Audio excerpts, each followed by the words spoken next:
پھر جو ہے اس کے بعد آتا ہے پروڈکشن انجینئر. تو پروڈکشن انجینئرس کا یہ کام ہوتا ہے کہ وہ نظر رکھتے ہیں ساری پروڈکشن پہ اور دیکھتے ہیں کہ کون سا ویل ہے جو کم پروڈیوس کر رہا ہے اور کس طریقے سے ہم اس سے زیادہ پروڈیوس کریں. جب پروڈکشن انجینئر کے بعد جو کام شروع ہوتا ہے وہ اوپر ٹاپ سائٹ وہاں پہ جو ہے جب آئل اوپر آ جاتا ہے پلیٹ فارم پہ تو اس کو سیپریٹ کرنا ہوتا ہے اور وہاں پہ کام شروع ہوتا ہے میں جو ہوں پروسیس انجینئر ہوں. میں آئل اینڈ گیس کا پروسیس انجینئر ہوں. اس کا یہ مطلب ہے کہ پروسیس انجینئر مختلف کمپنی میں ہو سکتے ہیں. جیسے فوڈ کی انڈسٹری میں بھی ایک پروسیس ہو رہا ہوتا ہے تو اس کے الگ پروسیس انجینئرز ہوتے ہیں. اگر کوئی بھی انڈسٹری ہو جس میں کوئی پروڈکشن ہو رہی ہے تو اس کا ایک الگ پروسیس انجینئر ہوگا. تو میں آئل اینڈ گیس کے اس میں ہوں پروسیس انجینئر. انجینئرس شروع کرتے ہیں ڈیزائن بنانے سے. اس میں انہوں نے ایسا کرنا ہوتا ہے کہ آئل اینڈ گیس جو فلو ہو رہا ہوتا ہے نیچے سے اوپر ٹاپ سائڈ پہ آتا ہے اس کی ہم سیمولیشن کرتے ہیں اور سیمولیشن کرنے کے بعد ہم بتاتے ہیں کہ یہ اس کی اوپر آنے کے بعد ٹیمپریچر کتنا ہوگا, اسپیڈ کتنی ہوگی, پریشر کتنا ہوگا, فلو کتنا ہوگا اور آگے اس حساب سے ہم نے جو ہے pipes, valves, equipment like separator اور ہیٹ ایکسچینجر, کمپریسر, پمپس, ان کو ہم نے جو ہے ڈیزائن کرنا ہوتا ہے. تو یہ جو ہے یہ ایک ٹیم ورک ہے, آپ نے مل کے جو ہے سب وہ کرنا ہے. تو ان سب کا جیسے آٹومیشن انجینئر ہیں انہوں نے سارے سگنلز جو ہوتے ہیں اس کو کمپیوٹر میں انہوں نے ایک پروگرام بنانا ہوتا ہے کہ الارم آ سکے اندر کنٹرول روم میں, ہر قسم کا alarm, high pressure, high temperature, low pressure, low temperature, high flow, low flow. اور انسٹرومنٹ انجینئر جو ہیں وہ بتاتے ہیں کہ کون سا انسٹرومنٹ جو ہے ہم اس پائپ پہ لگا سکتے ہیں یا اس ٹینک پہ لگا سکتے ہیں. اور اس حساب سے میکینیکل انجینئر جو ہیں وہ سارے جو انہوں نے پورا اس کا کہ کمپریسر کون سے استعمال کریں, ٹینک کون سا ہونا چاہیے, سپریٹر کون سا ہونا چاہیے. جو الیکٹریکل انجینئر ہیں وہ تو زیادہ تر کو پتہ ہی ہوگا وہ کیا کام کرتے ہیں, کون سی مشینری کتنی اس کو وولٹیج چاہیے.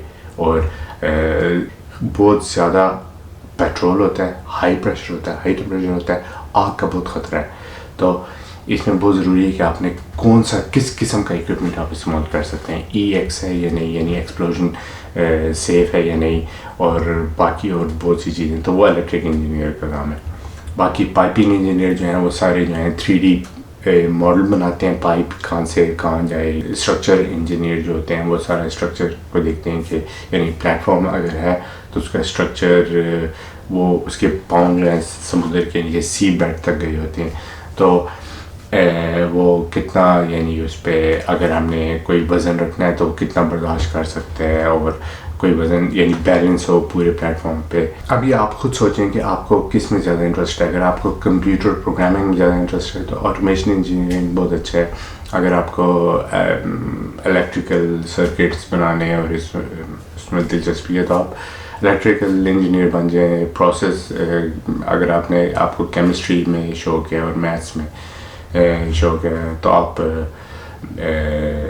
پروسیس انجینئر بھی بن سکتے ہیں.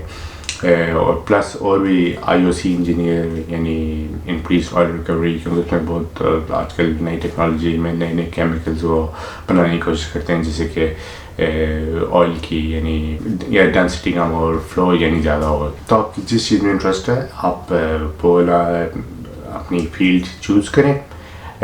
پاکستان میں اور انڈیا میں دیکھے کہ کئی یونیورسٹیز جو ہے وہ ایک پورا پروگرام بھی یعنی دیتی ہے جس میں کہ آپ 4 سال کا بیچلر کریں.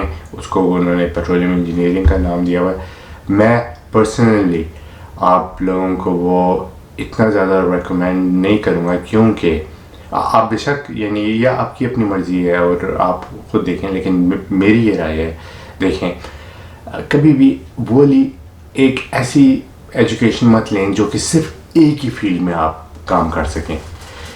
ہمیشہ اپنا جو ہے براڈ سوچیں کہ ان کیس اگر ابھی دیکھیں ابھی ایسا ہے کہ لوگ جو ہیں انوائرمنٹ پہ بہت زیادہ فوکس ہے, انوائرمنٹ پہ, پولیوشن پہ یہ وغیرہ.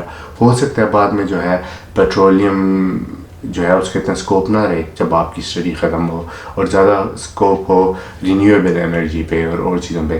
تو آپ کی وہ جو آپ نے اتنی محنت سے پڑھا ہے وہ آپ کو یعنی شاید جاب مل جائے تھوڑی مشکل سے ملے یا شاید نہ ملے, تو بیسٹ یہ ہے کہ آپ نے اگر کچھ لینا ہے نا تو آپ ایسی ایجوکیشن لیں جو کہ تھوڑی اوپن ہو, تھوڑی زیادہ براڈ ہو. فار ایگزامپل کہ پروسیس انجینئر لے لیں, وہ آپ کسی بھی آپ جب پروسیسنگ کا پڑھیں گے تو آپ کو اس میں آپ کسی اس میں بھی آپ کام کر سکتے ہیں, ضروری نہیں کہ آپ آئل اور گیس میں کریں.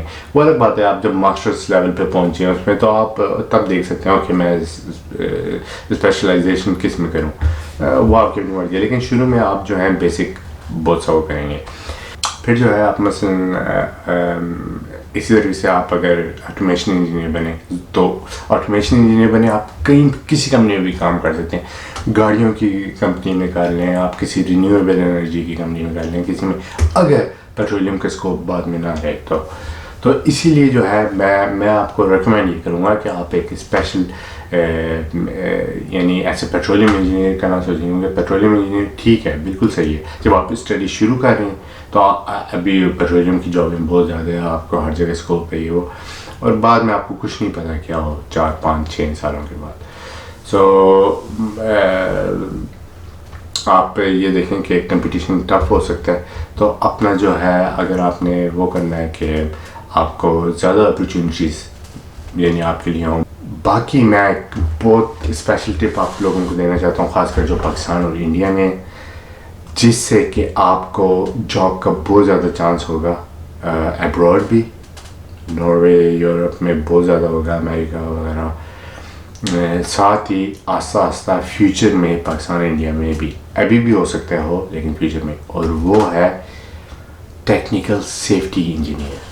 آپ اگر ٹیکنیکل سیفٹی وہ کریں, کیونکہ ابھی تک میں نے دیکھا ہے کہ پاکستان انڈیا میں اتنا زیادہ اس پہ فوکس نہیں تھا ٹیکنیکل سیفٹی انجینئرس کا. جو مین کام ٹیکنیکل سیفٹی انجینئرس کا ہوتا ہے وہ یہ کہ کس طریقے سے ایکسیڈنٹس کو ایوائڈ کیا جائے ڈیزائن میں, اور اگر غلطی سے کوئی ایکسیڈنٹ ہو جائے تو کس طریقے سے اس کا جو ہے امپیکٹ منیمم ہو. تو وہ جو ہے اسی لیے فائر پہ بہت زیادہ فوکس ہوتا ہے ہر قسم کی, یعنی ایکسپلوژن جو ہو سکتی ہیں ان کو وہ چیک کرتے ہیں, کیلکولیشن کرتے ہیں کہ اگر گیس جمع ہو جائے تو کتنی ایکسپلوژن ہو سکتی ہے. ٹیکنیکل سیفٹی انجینئرس جو ہوتے ہیں ان کا مین یہ کام ہوتا ہے کہ انہوں نے اسکیپ روٹس دیکھنے ہوتے ہیں, ایویکویشن پلان بنانا ہوتا ہے, فائر اور گیس ڈیٹیکشن سسٹم دیکھتے ہیں کہ صحیح ہے یا نہیں, فائر واٹر کا سسٹم دیکھتے ہیں, وہ کیلکولیٹ کرنا ہوتا ہے اس کی کیپیسٹی, اور یہ اس کا بہت زیادہ فوکس ہے. تو میری ریکمنڈیشن یہ ہے اگر آپ کی انٹرسٹ ہے یہ ایکسپلوژن میں اور فائر کے اسٹڈی کرنے میں تو آپ ٹیکنیکل سیفٹی لیں. یہ اس کا بہت اسکوپ ہوگا فیوچر میں, اور یورپ میں, ابراڈ میں, کہیں پر بھی, یعنی چاہے یو ایس اے ہو چاہے کینیڈا. سو یہ میری ایک ریکمنڈیشن ہے. باقی جو ہے اگر آپ کے ذہن میں کسی اور, اگر آپ نے آلریڈی چوز کیا ہوا ہے کہ میں یہ والا سبجیکٹ لینا چاہتا ہوں یا یہ والی اس میں آگے جانا چاہتا ہوں, تو گو ہیڈ. آپ نے بیسکلی فالو کرنا ہے اپنی انٹرسٹ کو. یہ نہ دیکھیں کہ مجھے جاب ملنے کا چانس کہاں پہ ہے یا مجھے جو ہے پیسے سیلری کس میں زیادہ مل رہی ہے, یہ وہ. آپ یہ دیکھیں آپ کی انٹرسٹ کس میں, کیونکہ آفٹر آل آپ نے انجینئرنگ کرنے کے بعد آپ جب کام کریں گے تو آپ کو اس میں مزہ بھی آنا چاہیے. تو یہ بہت ضروری ہے کہ آپ جو کام کر رہے ہیں اس میں آپ کو مزہ آئے, تاکہ آپ اور اس میں ایک اچھے طریقے سے آپ کچھ یعنی آپ لانگ ٹرم اس میں کام کر سکیں اور آپ نئی چیزیں اس میں کچھ کمپنی کو فائدہ دے سکیں, اپنے ملک کو فائدہ دے سکیں. تو اس طریقے سے آپ یہ سوچ کے کریں. اگر آپ یہ سوچ کے کریں گے کہ سیلری جس میں زیادہ ہو یا جاب جس میں آسانی سے ملے, تو اس میں یہ کہ جب اگر آپ کو جاب ملے گی تو آپ بعد میں اتنے خوش نہیں رہ پائیں گے, اتنے یعنی آپ تنگ ہو جائیں گے اس کام سے آہستہ آہستہ کچھ عرصے کے بعد. سو یہ بہت ضروری ہے کہ آپ کو مزہ آنا چاہیے. انجینئرنگ کے مطلب آپ نے سارا وقت اپنا دماغ استعمال کرنا ہے, آپ نے سارا وقت کیلکولیشن, آپ کو نئے نئے چیلنجز ملیں گے. آئی ہوپ کہ آپ کو جو میں نے شارٹ میں بتایا ہے اس کے بارے میں انٹروڈکشن, یہ آپ کو اچھا لگا ہو. اگر آپ کے ذہن میں کوئی اور سوال ہے تو آپ پلیز پوچھیں, میں کوشش کروں گا ان کا جواب دینے کا. مجھے پتہ ہے کہ مجھے بہت ٹائم لگ جاتا ہے یہ کرنے میں. ابھی جو میری پچھلی ویڈیو تھی وہ 3 months ہو گئے ہیں اس کو میرے خیال میں. اور مجھے کب سے اتنے زیادہ میسیجز آ رہے ہیں کہ پلیز اس کے بارے میں کچھ بتائیں کہ کیسے کیا بنے یہ وہ, اور میں ہمیشہ کہتا ہوں میں کروں گا, ٹائم نہیں ملتا. لیکن میں کم سے کم آپ لوگوں کو میسیج میں ضرور جواب دے دیتا ہوں, اور کچھ بھی ہو آپ ضرور پوچھیں. All the best for you guys. پھر ملیں گے. اللہ حافظ.